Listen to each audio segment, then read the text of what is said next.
Être toujours prêt, c'est le quotidien de cet officier des mineurs de la police israélienne.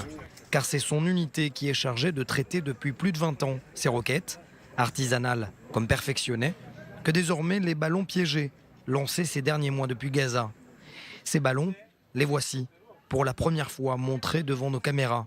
Flanqués de petits cœurs, ils sont pourtant terriblement dangereux, car les Gazaouis leur attachent toutes sortes d'engins explosifs.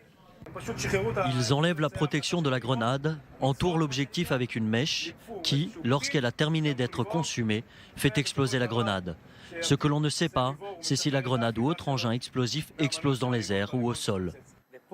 Et donc c'est sur ces ballons qu'ils attachent les grenades ? Oui, ils sont attachés à une grenade.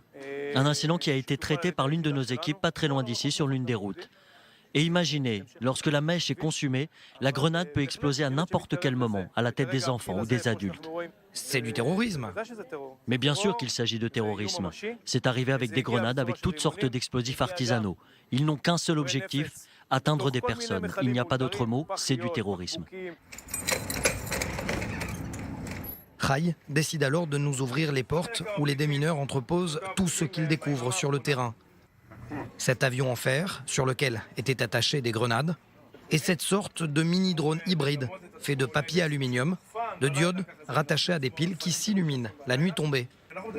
L'ennemi de l'autre côté veut que nous pensions que c'était juste un cerf-volant avec du papier aluminium. Ils vont envoyer le même objet la prochaine fois avant que des enfants ou leurs parents ne s'approchent par négligence et que ces cerfs-volants soient piégés.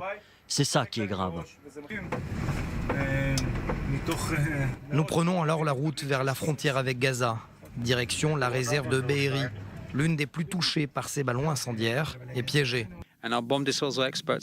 Nos démineurs sont les premiers et les plus rapides à se rendre sur les lieux d'incident.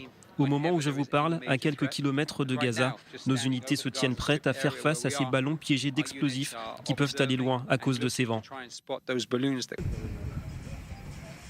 La première fois aussi que nous avons accès à cette tour de contrôle. En haut, un pisteur bédouin chargé de scruter la région et d'alerter les forces au sol. On sent alors Rai ému et inquiet à la fois.